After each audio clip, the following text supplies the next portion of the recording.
Easter greetings to you all. We have all prayerfully watched the unfolding events surrounding the flooding in North and South Dakota, and we know the physical and the emotional impact these events have had on our communities, on our churches, and on our pastors.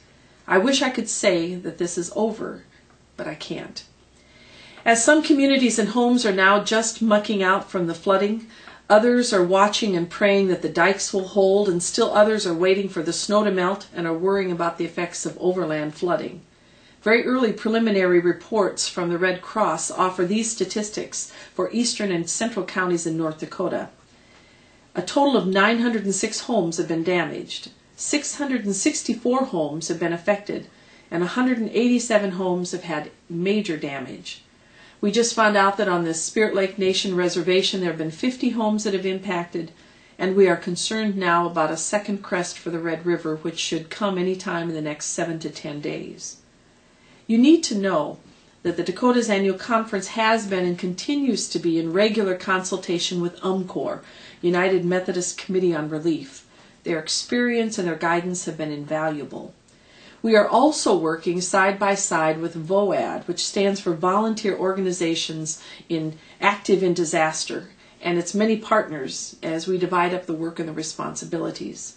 By everyone's assessment, this event is far from over. Both the short-term and the long-term response are great.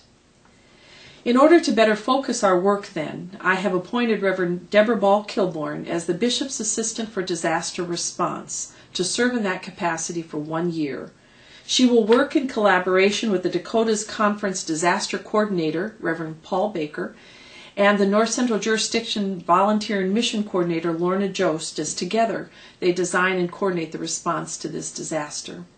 This position begins immediately, and so for the next 12 weeks, Reverend Ray Baker, Superintendent of the Sakakawea District, will be supervising the Three Rivers District until July 1, when Reverend Marilyn Spurl will assume her duties as the new superintendent of that district. I know you will all keep this team and the many, many others working alongside them in your prayers during these next several months as they work with our partners in both states to help contain, clean up, and rebuild. Let me also add just a personal word of thanks to Deborah, Paul, and Lorna, who I am confident will continue to provide great leadership at this time. I'd like to close with these words from Matthew, the 28th chapter. These are actually words that you hear on Easter. Hear these words. Do not be afraid.